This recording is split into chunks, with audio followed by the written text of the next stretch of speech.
সব সময় উত্তর দিতে হয় না, কখনো কখনো নীরবতাই সব থেকে শক্তিশালী জবাব। চুপ থাকা মানে থেমে যাওয়া নয়, চুপ থাকা মানে হচ্ছে নিজের শক্তিকে সঠিক সময় ব্যবহার করা। মনে রাখবেন, শব্দেরও শক্তি আছে, কিন্তু নীরবতার শক্তি শব্দের শক্তির থেকেও অনেক বেশি। আপনি কি কখনো চুপ থেকেছেন আর মানুষ ভেবেছে আপনি দুর্বল হয়ে পড়েছেন, আপনি অসহায়, আপনি শক্তিহীন?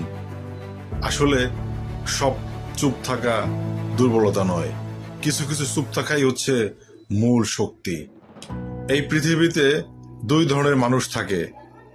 কেউ কেউ প্রত্যেক কথায় কথায় জবাব দেয়, তর্ক করে, ঝগড়া করে। আর কিছু মানুষ আছে অবজারভেশন করে, দেখে, বুঝে, তারপরে সিদ্ধান্ত গ্রহণ করে। সে তর্কে জড়াতে চায় না, তর্ককে এড়িয়ে চলে। আসলে প্রত্যেক কথায় জবাব দেওয়া বুদ্ধিমানের কাজ নয়, কিছু কিছু ক্ষেত্রে চুপ থাকাই বড় জবাব।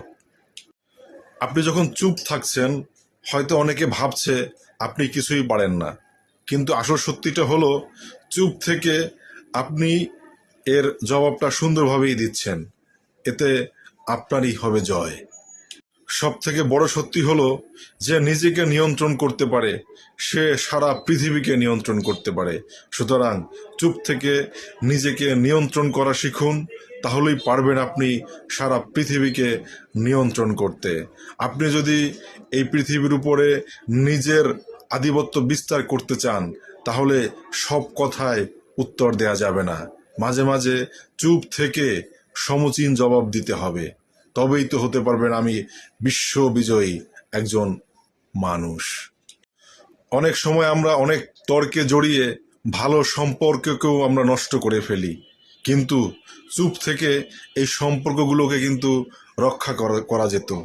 আমরা যদি একটু ধৈর্য ধরতে পারি, আমরা যদি মানুষের কথা হজম করতে পারি, তবে অনেক সময় অনেক সম্পর্ক রক্ষা পাবে।